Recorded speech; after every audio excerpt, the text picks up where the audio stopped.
Okay.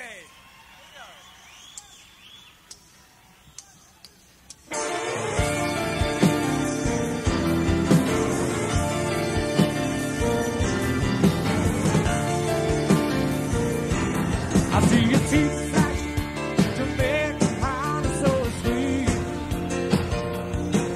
Down with Lexington, across the border, down the street. Welcome to the 10th episode of the Wizard and the Kid Elton John album review show. This is GregsynthWizard. And this is the Kid. Hello. Hello, everybody. Unlike last time, we actually got this intro done without completely screwing it up, and it's timely fashion. Yes. So it's a massive improvement over the last review. Yeah, we haven't screwed it up yet, but Yeah, I'm not sure. yet, but down the road we will. Yeah. All right. So to give a little background information about what we're going to be doing before we flip to the second part of this review, we're going to be reviewing Rock of the Westies by Elton John, the 10th studio album and the second of 2 consecutive #1 hit albums here in the United States of America. Yeah. Yay! #1 album by Elton John. Oh, I got a drink to celebrate. Okay, so what we're going to do... What? So you know what we're going to do, Stan? And I just thought of this brilliant idea. Oh, God. No, you're going to like this one because it's actually one of my better ones. What we should do is, after we pause the video for this first part, little introduction, we should put a little picture, in the video of, like, the Rock of the Westies album covers, and have a little song playing in the background, then flip right to the second part of the review. Right there, yep, he's holding up the... Like this? Yeah? Yeah, like that. Yeah, like Elton doing this, Okay, well, Yeah. great. We've done it. So we've now done we it, can so- go with the review. All right, so there we go. We'll see you in a few moments, all right?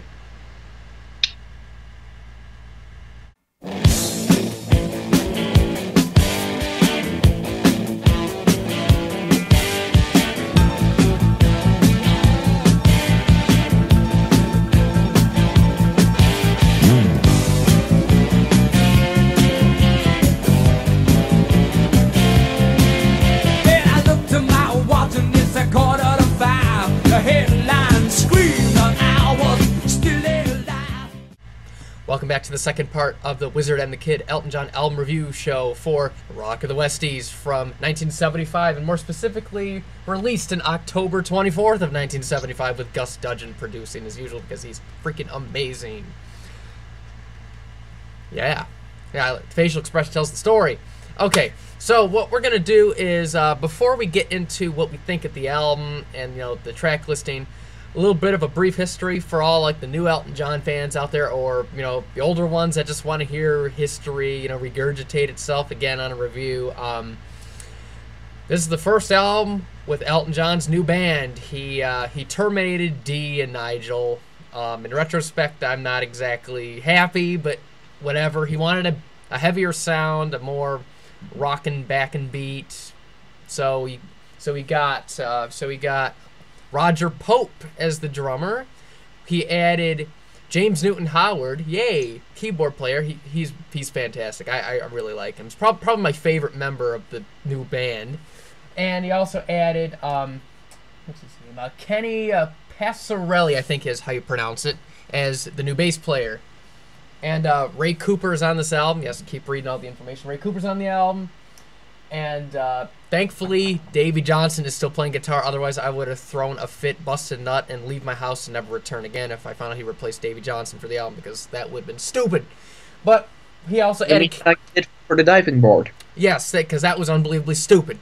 But he also added Caleb Coy back. Yay! So all the fans of the early Elton John albums that dug Caleb Coy's playing, you're going to like this album because he is all over this album.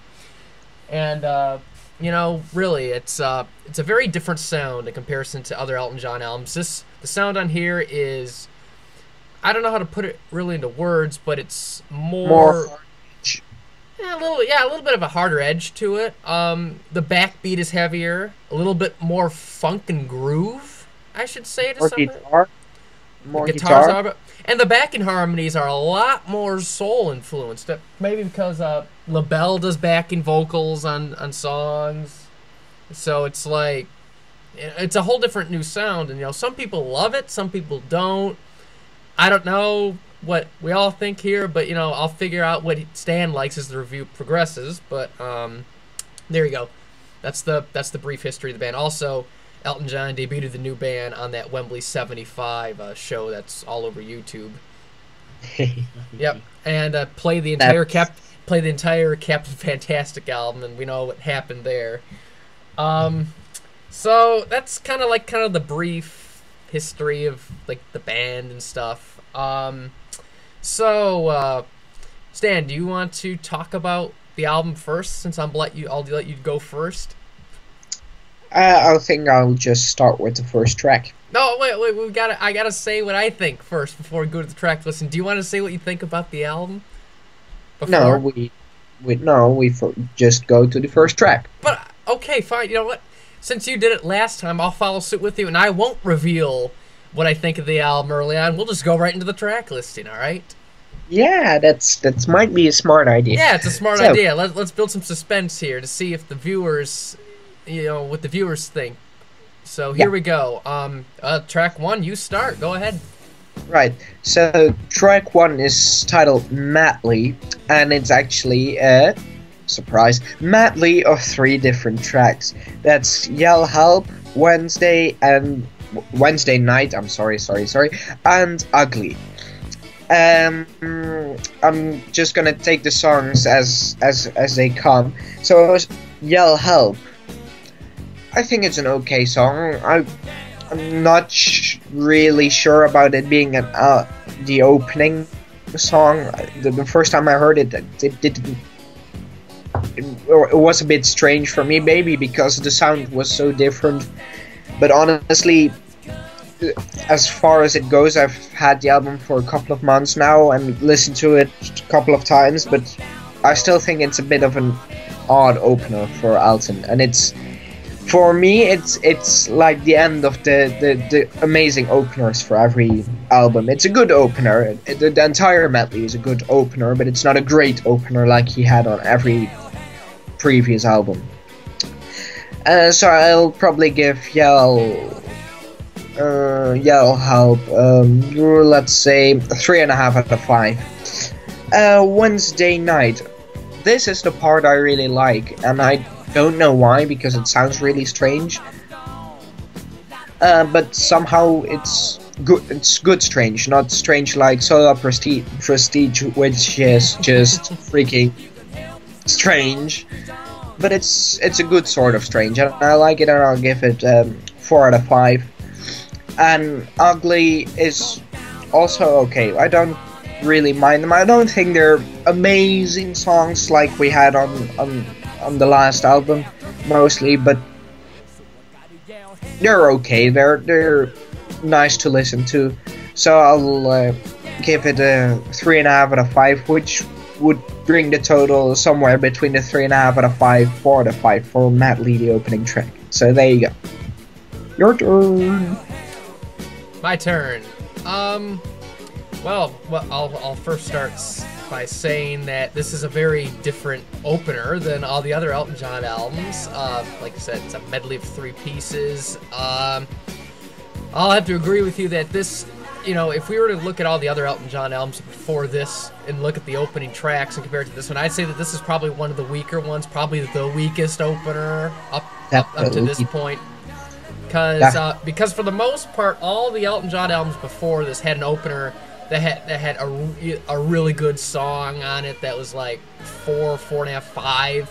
This one's a little bit eclectic and strange for me for an opener. I think this would have been better if it was moved to a, you know, like a different part of the album, and put like a different song, like a more straightforward up tempo, like, you know, like Island Girl would have been cool to open up this album rather than the medley.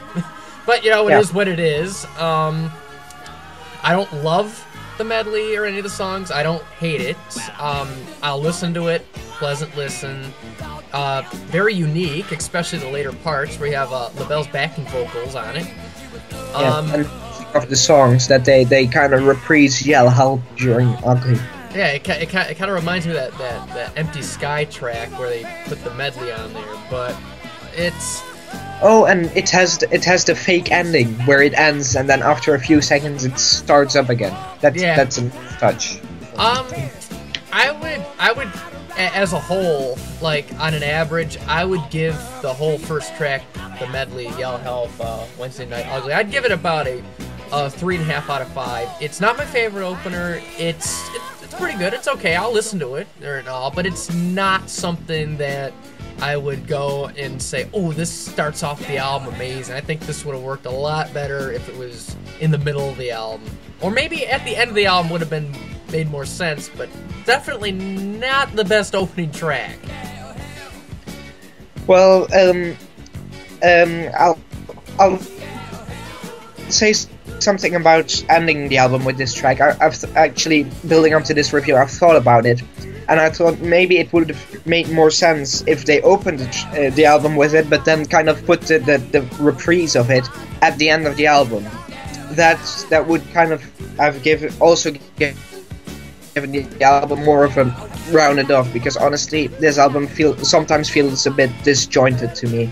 But we'll get to that in a minute. And I'll also later tell you why even though that might have been better, why that for me still doesn't solve the problem, but we'll get to that later. So we go on to the next song, number 2, and it's your turn. It is indeed my turn, because I got all the even songs on this album. This song is called Dan Dare, Pilot of the Future. And I gotta say, I like this song quite a bit. This is very characteristic of the album, where you have the heavier backbeat, and you have the kind of the funk influence, syncopated, bass and keyboard going along with the drums. I really like the clavinet playing by James does the clavinet, because I had to look over there real quick. But James does all the keyboard playing on this, and he's really good on this album. He's got a lot of tasteful, melodic, percussive playing, as I'll call it, because it like drives the backbeat on all these songs. And I really like the song, and I like Elton's vocal on it. It's very kind of raw, as I like to call it, very raw and rockin'. Kind of suits the tone of the album. And yeah, I'd give Dan Dare a 4 out of 5. I think it's a good song. Well, I would even give it a 4.5 out of 5. I also really like this song. I think it, again, especially when it opens and it has this kind of boom noise. It's really odd, but it's nice, and I really like this song. And as you say, it's a bit more raw. Like the whole of the album is a bit more raw, and well, I really like it. It's a bit odd, but it's the good kind of odd, just like the previous song was. Only this is even slightly better odd, and I give it a 4.5 out of 5. So there you go. It's a good song, and let's move on to the next one. Yeah, so the next one is Island Girl, and I really like this song. This is probably either in my top 3 of this album, definitely. I give this song a 5 out of 5, without a doubt. I really like it. I like the instrumental interlude in the middle. I like the guitar playing, I don't know what the English word is, glissando on the guitar, the opening glissando. Yeah, that's the word. Yay! But I really like it, and I give it 5 out of 5. So there you go. Your turn. Sums it up nicely. This is, to me, the first 5 out of 5 song on the album. This is an Elton John classic. Was the big hit off the album. Reached number 1 over here. And yep. From what I've heard from fans that were growing up with this was played on the radio a lot. Yeah. This was like one of the defining Elton mid-70s songs. I love the song. Which actually makes it odd that he doesn't play that much anymore nowadays, because as we know Elton, and he mostly plays hits, though recently he's thrown in a lot of fan favorites, so that's yay for us. But since he mostly plays hits, it's strange that this track mostly disappeared after, I believe, the mid 80s. I don't know about the 90s. I'm not really into the 90s, but the last time I heard it was in the mid 80s that he played it live. So well, the song was played on the 75 and 76 tour in support of the album. Then it was retired off of the stage for like 7 years, and it was brought back for the early 84 stuff, like on the Sydney show and Stockholm, Copenhagen. We got recordings of those. And then it was the last time we hear this stuff is on the Sleeping with the Past tour in '89, and assumingly 1990 has versions from Australia. We don't got recordings of it, but I'll say that 1990 was the last year it was on stage. Yeah, so it's really strange because it was such a big hit that he doesn't play. Yeah, he doesn't play it much. I don't know. I don't know why. Maybe either the overplayed syndrome isn't fond of the song, or maybe I don't know. I mean, if he sang it today, I think he would have rearranged it to make John Mahon and Nigel do the highest bits or something, or the backing singers. But I think it'll sound good today if he rearranges the vocal melody, because I don't think he'll be able to do the original melody today. No. no, I don't think so. No. But it's definitely a 5 out of 5 song for me. Love it. Yeah. So let's go into the next song. And this song is called "Grow Some Funk of Your Own," and this is actually one of my favorites off the album. One of my favorite renditions of actually this song is actually the recent one where Davy Johnstone was playing with his family members, and that was a really cool version. Hearing the song played live and God knows how long, but this is one of my favorites on the album. This is like top 3, like Island Girl and this song, and the little finger going like this on the side of the camera is really distracting me. Thank you. Yeah, but I love this song. This is one of my favorites. I love the whole sound and general arrangement of the song. The kind of the harder edged rock sound, the slow part, and then the Elton's vocal sounds really good on the song. It's a very raw, chesty, energetic vocal, and this is one of the songs that defines the album for me. It's very good. I give it 5 out of 5. This is a top 3 for me for the album. Yeah. I think for me, this one, Them There, and the song we'll get to in a few minutes are definitely the ones that define the album. It's also a 5 out of 5 song for me.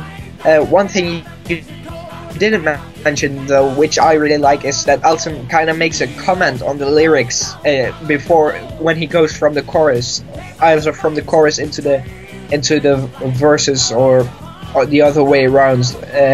He always makes this sort of comment, like it was really, I think one of them was, it was really macho, and it doesn't say so in the lyrics, so I think it was just Elton joking around at the time of recording. But I really like it that he kind of takes the lyric a little bit further. And as you said, amazing guitar work, amazing vocals, and 5 out of 5 song for me. So there you go. Yeah, it seems like we're liking this album. I actually like this album a lot more nowadays than when I first started hearing it. But I think it's one of these albums that has to kind of grow on you, or kind of a deal. Because if I were to start off with this album instead of something earlier like Goodbye Eldrick Road or Honky Chateau, I think I would have had a different take on this album. But as I'm listening to this album and stuff, it's like I'm actually really digging a lot of the stuff on here. This is a good album. I'm a bit divided on this album. I think it has kind of 5 really good tracks on it, and 5 tracks that I think are four. The 4 tracks that I think that are but we'll get to those in a few seconds. But so far so good. The next track is I Feel Like a Bullet in the Gun of Robert Ford. One of the longest song titles ever. My God, Elton, I'm out of breath trying to say that title. Yeah, try saying objects in a rearview mirror may appear closer than they are. Well, I did In that. one breath. I did that once, and I had to get surgery on my diaphragm because I blew it out trying to like do this in one breath. Yeah. By the way, amazing song. Anyway, so I feel like I'm just gonna brief in it. Bullet is for me. Yeah, because if we're gonna say that the title of this will be having a review of more than 2 hours. So, I really like this song. It's sort of the slower song on the album. I'm torn whether or not to call it a ballad. I don't think it really has that ballady feel to it, but it definitely has the tempo. And well, I really like the song. I think this is also a 4 out of 5, 5 out of 5 song for me. And I really like it. I think Elton does good vocals. The guitar is good in the middle of it. So there you go. That's my take on the song. Your turn. My turn. If I were to say it the long way, it'd be I feel like a bullet in the gun of Robert Ford, or we can shorten it to the Bullet song or the Robert Ford song. I don't know, but what I do know is I love this song. This is another one of those songs that I really like on the album. I would give it 5 out of 5. My favorite part about the song is Elton's falsetto vocals. It's a they sound really cool on this, and this to me is probably my favorite song that's down tempo on this whole album. Yeah. My favorite down tempo song. I would give this 5 out of 5. I'm decided between this and then another song later on the album to put in my top 3, but this is definitely one of the first class songs on the album, and I really like it. You know, we're both going about saying there's one more song later in the album which we really like. I'm wondering whether hey, I'm not gonna guess because I want to keep the suspense, but I'll give you one hint. It's an Elton John song on the album. Gee, no. Really? Oh yeah, really. Eyes. Oh my god. Oh my yeah. Let me take another guess. Is it on side 2? Let me check. Let me cheat. Yes, it is. As a matter of fact. Whoa! How did I know that? Oh my god! Oh, I don't know, because maybe we should move some songs around to make it easier. I don't know, but I love this song so much. Okay, so it's a great song. Your turn on the next song. My turn on the next song. This song, "Street Kids," which begins side 2 for all you vinyl record lovers out there. And also, if you're a video gamer and you play Grand Theft Auto 4 and you're listening to one of the stations on there, you might have heard this song on it because this was featured in the game Grand Theft Auto 4. And I gotta say, this I really love this song. This is like cool and awesome, very raw, and it's kind of got a little bit of a. It kind of reminds me a little bit of a mix of like early Journey and the Eagles, and it's a weird hybrid, and it's also got some cool bass riffage and guitar riffage, and I like it. I give this I would give this like around like a 4.5. I think it's really good. I like it.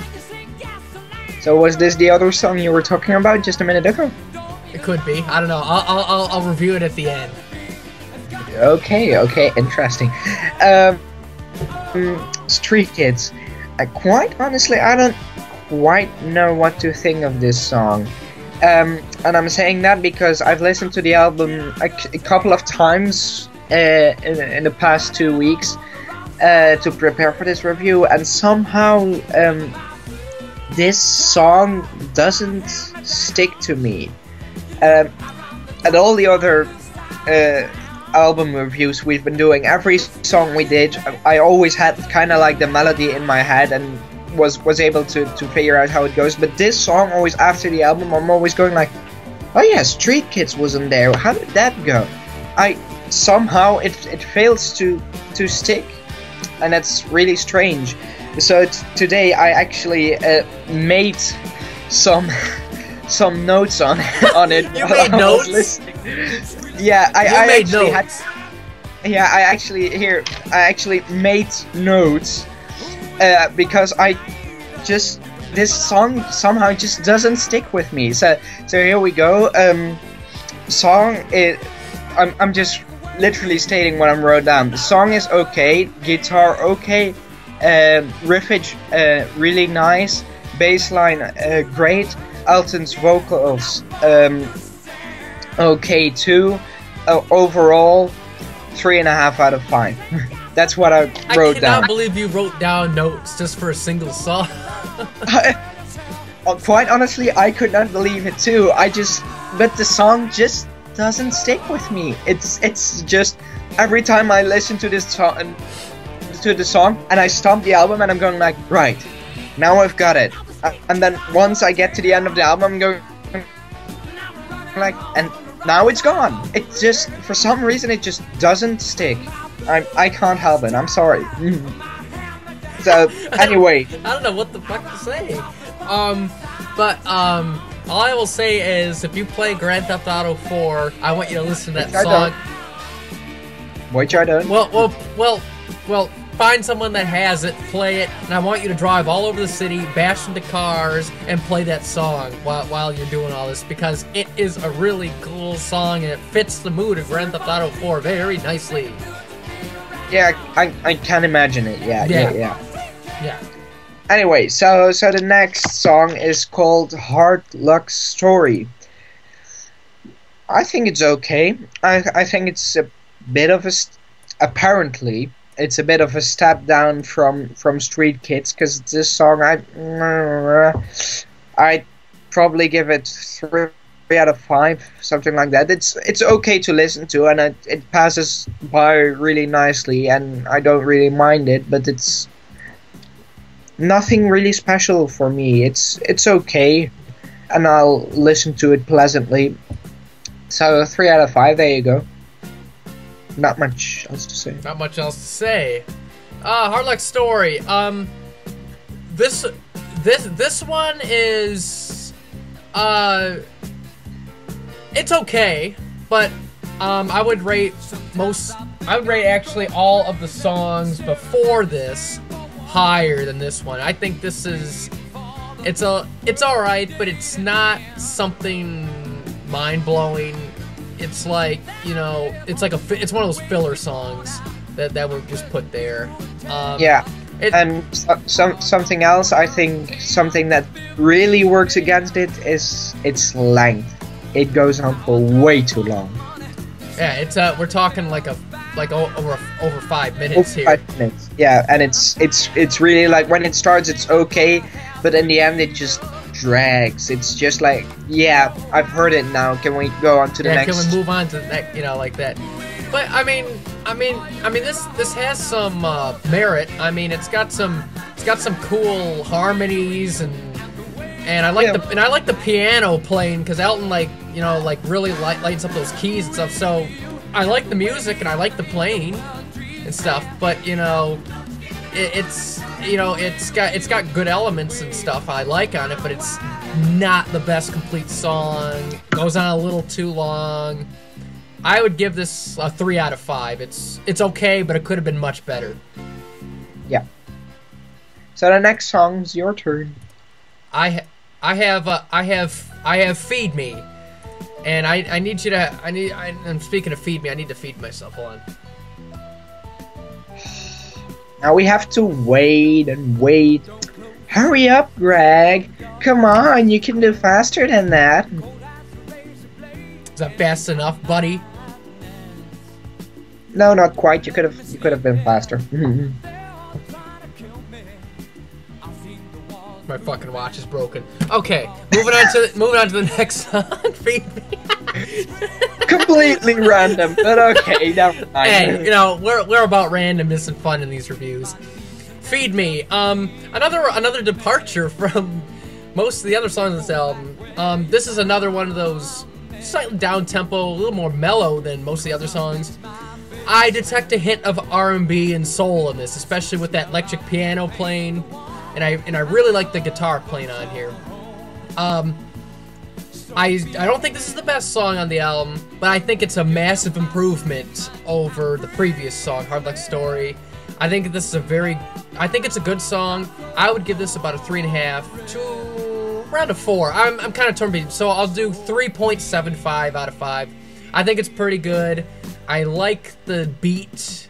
I like the general sound, but I don't think it's uber amazing. I think it's good. It's right in there, you know. Yeah, okay. I see where you're coming from.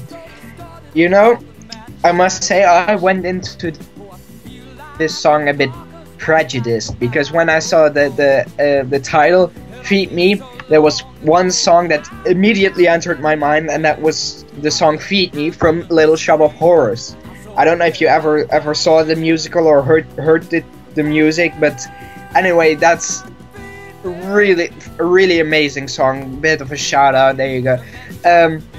And therefore this song might have been a bit of a disappointment to me, because I had this really great song in mind going into it, and then you get this song and it's not as good as the other one, so it immediately pulls it down a bit. So I might be prejudiced on this one. It's okay. And as you said, it's a lot better than Hard Luck Story, but it's not all that impressive, to be honest. I'd stick with a 3 out of 5 for this one. It's okay. It has some nice guitar work, and the piano's great, but that's it, I guess. Nothing much else to say. So there you go. There we go. That about sums it up. So I believe it's your turn. Yes, it's my turn. And now we get to the cause why I would say that even if you use the medley as opening and reprise it at the end, it still wouldn't work. And that's simply because I really love this song as an ending to the album. I just think it's, for me, this is definitely in my top 4 of the album. Definitely a 5 out of 5 song for me. I just really love this song. I love the rhythm it has, the beats like dum dum dum dum dum. It's great, and I love Elton's vocals. I love that in the end it sort of gets higher and a bit more frantic too. And I really love this song. 5 out of 5. I think it's a really good song, definitely among the best. I'm a bit torn between Island Girl and this one for the best of the album.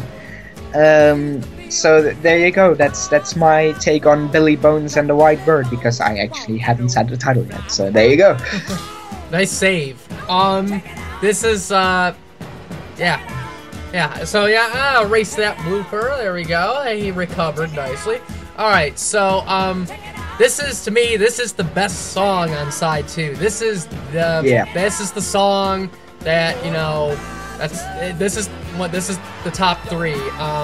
For me, I think my favorite is Grow Some Funk, then Island Girl, and then this song. This is those 3 songs are what, these are my top 3. This is a 5 out of 5 song. There's, you know, virtually everything about the song is fantastic. I like the arrangement. I like the, you know, the vocal style on it, and it's got that really cool guitar part in the middle where it's got like the harmonies, and it sounds like it's harmonizing with a synthesizer in a way, and it's this really cool sounding harmonization going on, and I'm like, you know, that to me, that part right there, and then the general, like the heavy drums, because Roger Pope, you know, drums his ass off on this album. He's really good on this album, and, you know, 5 out of 5 song for me, top 3 of the main album, and, you know, I wouldn't change nothing about the song. Keep it as what it is.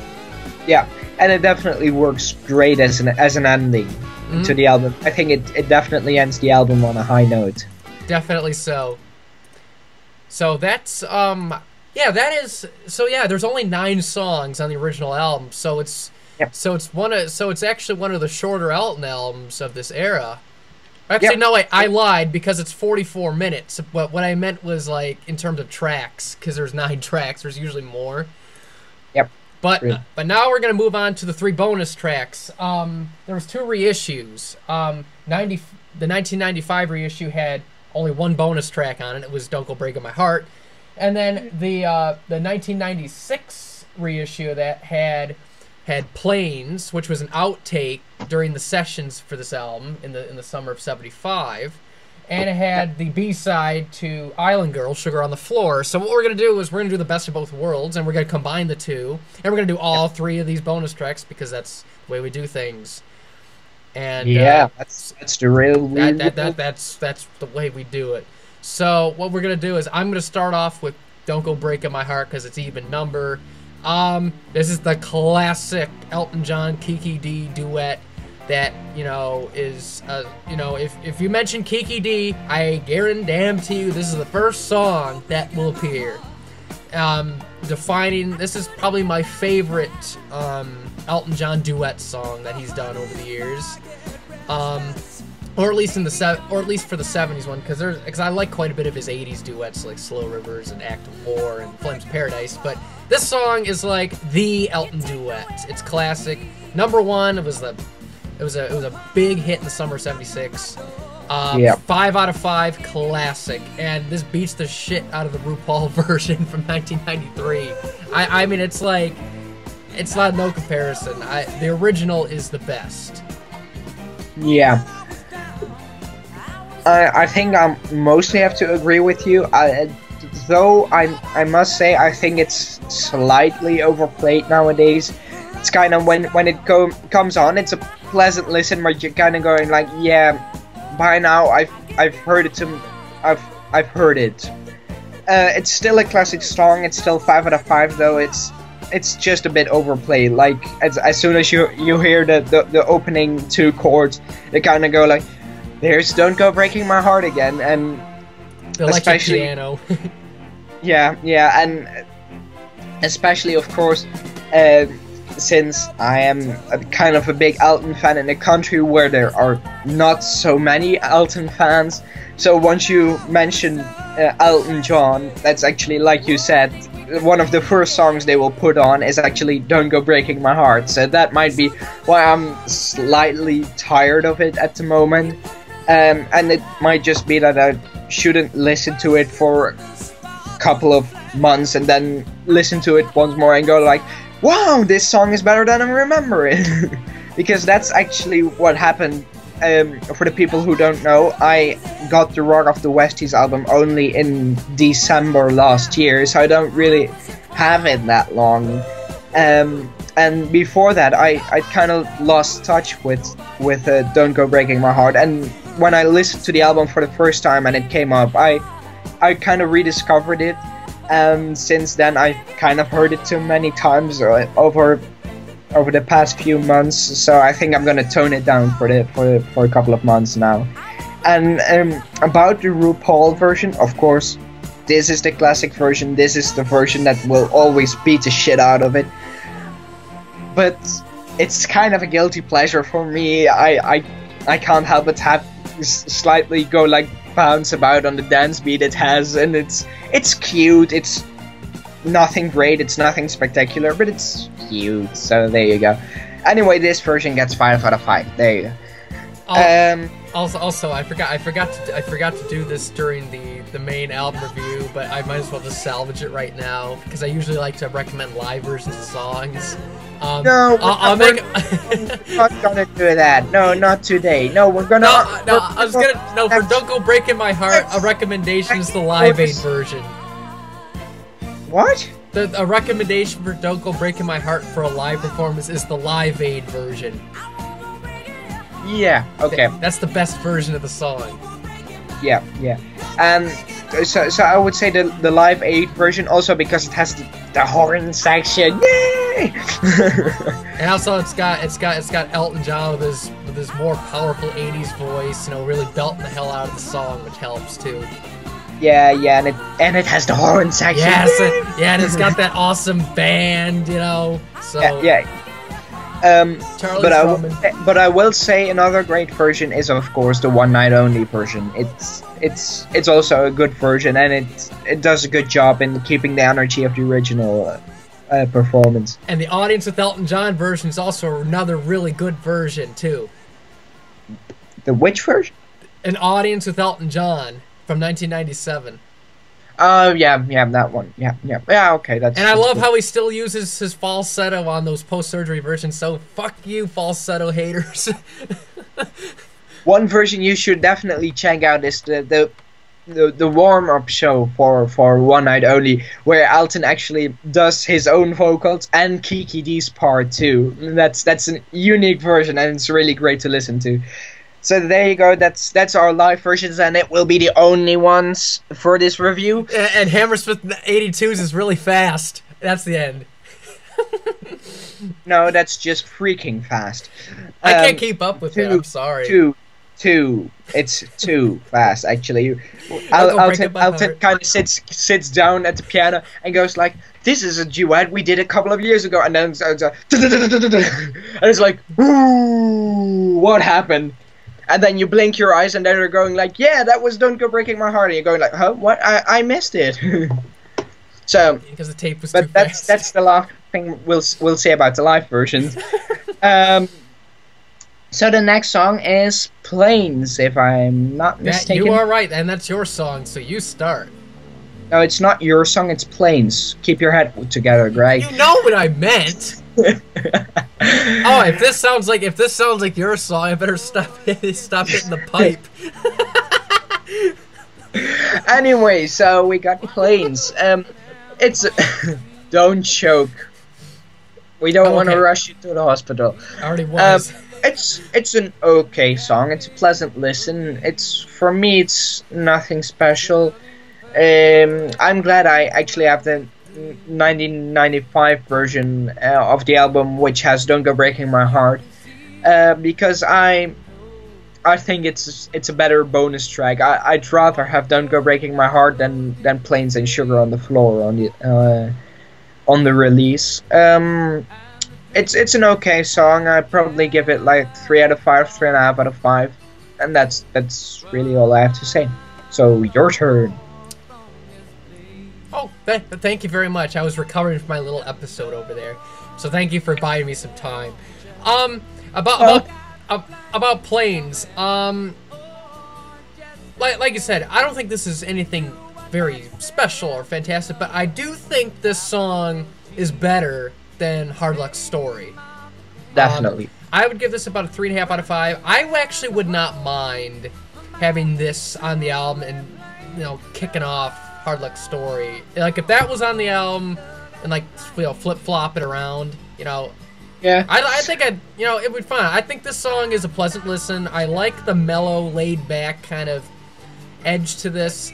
I like the harmonies, and I also like that that synth bass playing along with it. It's I think it's either a Moog or an ARP. I'm not sure on it, but it sounds really cool. It actually sounds really cool with an acoustic guitar and everything. And yeah, I wouldn't have minded on the album to replace one of the weaker songs. No, I like it enough.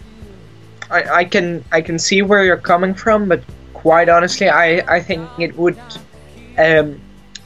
fall out of tone, because every song on this album has kind of the harder edge to it, and as you said, this Planes has a more mellow tone to it. So I think, especially if you were to trade it out with Hard Luck Story, which is in the middle of side 2, it would be like a bit confusing because it would not quite fit tonally. Well, but I do agree that it is a better song. It's just that probably it would not have fitted as well on the album as Hard Luck Story. but it still remains the better song. So there you go, and your turn for Sugar on the Floor. And also, one last quick point about this. I do agree with some comments, and I think you actually said this earlier in the review, that the album, you know, has sort of kind of a disjointed, choppy feel with like the track list. Like the track listing's a little bit like it's one of those things where if we were given the album and had to list all the tracks, I think that our track listing would be a lot different than the official one. Yeah. But so I think it would have worked if you put Planes on the album, take out Hard Luck Story, but then switch the track order around, like, you know, a little bit. You know, I think this album would have benefited more with a shuffled track listing, because when I'm listening to stuff, the song to song, I gotta get the feeling that it's a little jumbled. Especially if you listen to the ends of one song and it goes into another song, it's like, what the hell, you know? Yeah, I can see where you're coming from.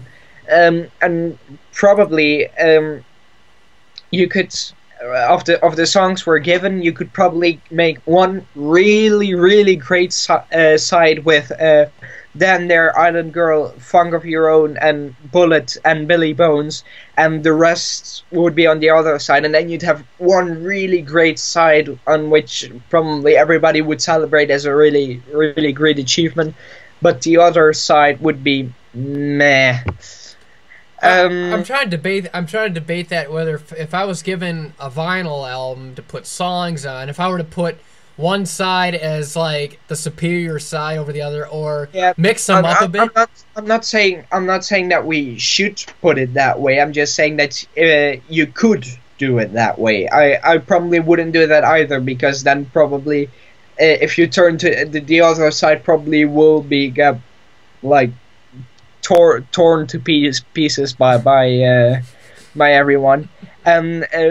Add to that I think that I feel like a Bullet for me is really a good closer to side one, because it's kind of side one kind of has this funky feeling to it, and then it slowly fades away into Bullet, and then that's the end of the side, and I think that works really well. You know what would have been a great opener for this? I just realized this. You know what would have been a great opener for the album? Grow Some Funk would have been fantastic as an opener. Yeah, definitely. Yeah. Because I think he opened up with that song actually in '76, I think. So yeah, I heard something in that direction too. So I'm like, that would have been a cool opener. Yeah. Anyway, so we gotta go to Sugar on the Floor. I forgot we had another song. Oops. This is the B-side for Island Girl. The song is Sugar on the Floor, and I can see why it's a B-side, because it doesn't sound anywhere near as good as Island Girl. It's pleasant. I don't hate it, but it's one of those things where I'm glad it's a bonus track, glad it's a B-side. It would not have fit on the album at all. Like if we were to put it on there, even, you know, it wouldn't have fit at all. Even if I would try to make a case for it being on there, it would have sounded very out of place, because the whole arrangement is not like what's on the album. This is piano-esque, mellow. This would have fit better on like Blue Moves or another early Elton album without a harder backbeat. So this for me gets 2.5 out of 3. It's okay, but nothing special. 2.5 out of 3. Yeah, 2.5. Yeah, that's the American variant of fucking up the ratings. So, but I'll do the international way, say 2.5 out of 5 or 3 out of 5. It's okay. It's okay. It doesn't really do much for me, but it's not horrible. No. One thing I agree with you on even the rating. I also think it's it's okay, but it should not be on an official release now. Though I will say, Greg, that you shouldn't talk down so much to B-sides, because hey, I love B-sides. Make a B-side. Give Peace a chance. Make a B-side.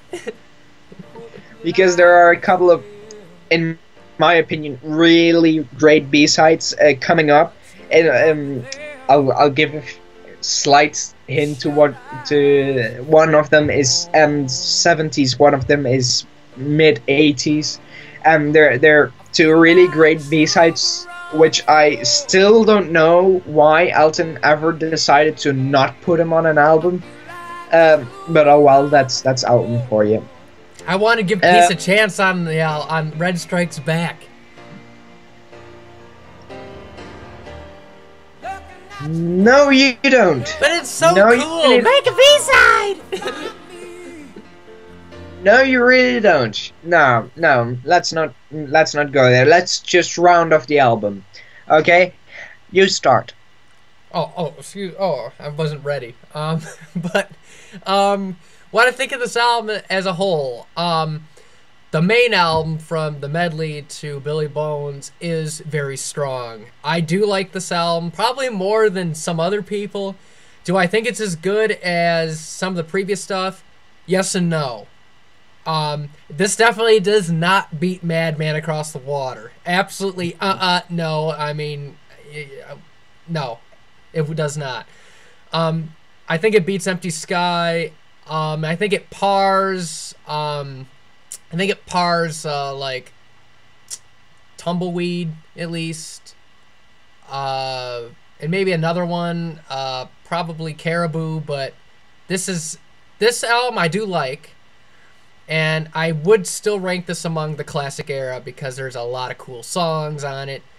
But this is not an album to start the Elton John collection. This is an album that you should get a little later on after you're a little more familiar with the earlier stuff, and then work your way to this album and give it a few listens. Give it a few spins or plays in your tape deck or CD or whatever listening device you want to use. Yeah, I'm dating myself because I have all this random stuff.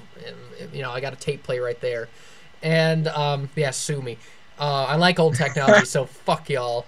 But basically, this album, for what it's worth, it's very good. I do like the musicianship and playing on it, although I still think that Elton should not have canned Nigel and Dee, because those, you know, the main core backing band, you know, Elton, Davey, Dee, Nigel, is like the Elton John band, and if you've seen the Island Girl performances from 1984, you would know why I like the live versions better than the 75, 76 ones, because it got them playing it. And plus Elton sounds better. Yeah. So, I think it's a good I think it's a great album. I still think it's a classic, but not high, not as high as others in terms of recommendations. Listen to a few other 70s albums, then work your way to this one and let it sink in, because it's a kind of a different sound. I agree with you on some parts. I do agree it's still the classic era. I wouldn't start my album collection with this one, no.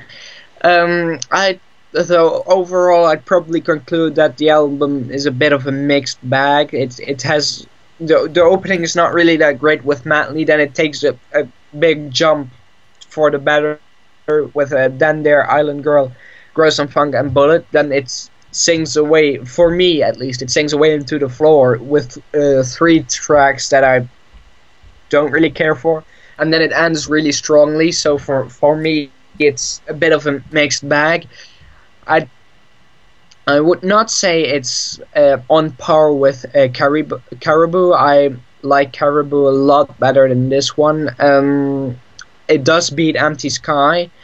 Tumbleweed is also better than this one, in my opinion, at least. I'm actually, and people are gonna purge me for this, I think it's a bit on par with Don't Shoot Me, which I personally also consider to be kind of a mixed bag. It has its ups and downs, so there you go. That's my take on the album. And plus, Don't Shoot Me and Rock of the Westies are kind of the two of the Elton albums that have kind of like a heavier, more rockin', you know. Yeah, more raw, more hard edge. Yeah, so I think actually getting Don't Shoot Me and and Rock of the Westies together actually would be not actually a bad idea, because you can. Yeah. They got some similarities in terms of the sound and style, but you can also compare the different versions of the band in addition to that too. Yeah. So True. So yeah, I mean, I would definitely recommend other albums before this one, but this one isn't to be skipped. It's got some good shit on it. Yeah. Did a light just go out on your side? Yes. What I did was I looked down and then I hit a button on my laptop and then it caused the light over there to go out because I was doing a secret code on the laptop. Okay. Yeah. Sure. Anyway, so that's all from us for now, and next time we'll be back with Blue Moves. Blue Moves, and I have a feeling that the Blue Moves will be very eclectic and different, because from here onwards, I'm trying to think. The one user said this. I can't remember. I'm sorry if I'm forgetting the name, but one of the users that comments a lot, I think it might have been. Don't quote me. I think it maybe is Fox Piano Covers or G Fink. I think so. Or G I Fink, think one of those two mentioned that from here onwards, the opinions on the songs and albums will be greatly divided, much more than the early classic stuff.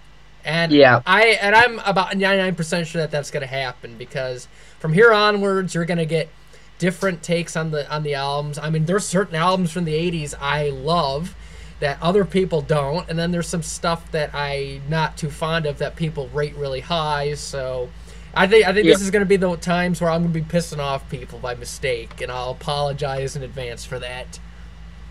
Yeah. I might be among those people, so who knows what kind of rants. Yeah, we have to fight. We have to fight. We have to fight on a few of these. I'm sorry, we just have to. Yeah, probably we will, yeah. So I'm looking forward to that, but first we gotta do Blue Moves, which, well, we'll see next time. We'll see what we think of it. I'm gonna listen to it several times so I know what the hell I'm doing. Right. So, see you all next time, and comment below. Yeah, comment below on who won this one. I think this one was actually pretty even in comparison to some of the other ones, so... Yeah, we agreed for the most part. And so not too many fuck-ups, and the fuck-ups I did, I was able to salvage without looking too guilty. Oh, well. Oh, well. Yeah, oh, well. Yeah, oh, well. Also, and to end this, the Rock of the Westies was on the Billboard #1 spot for 3 weeks in 1975. Yeah. Yeah. So that's all for now, and see you guys next time. See you guys next time. See you next week, hopefully.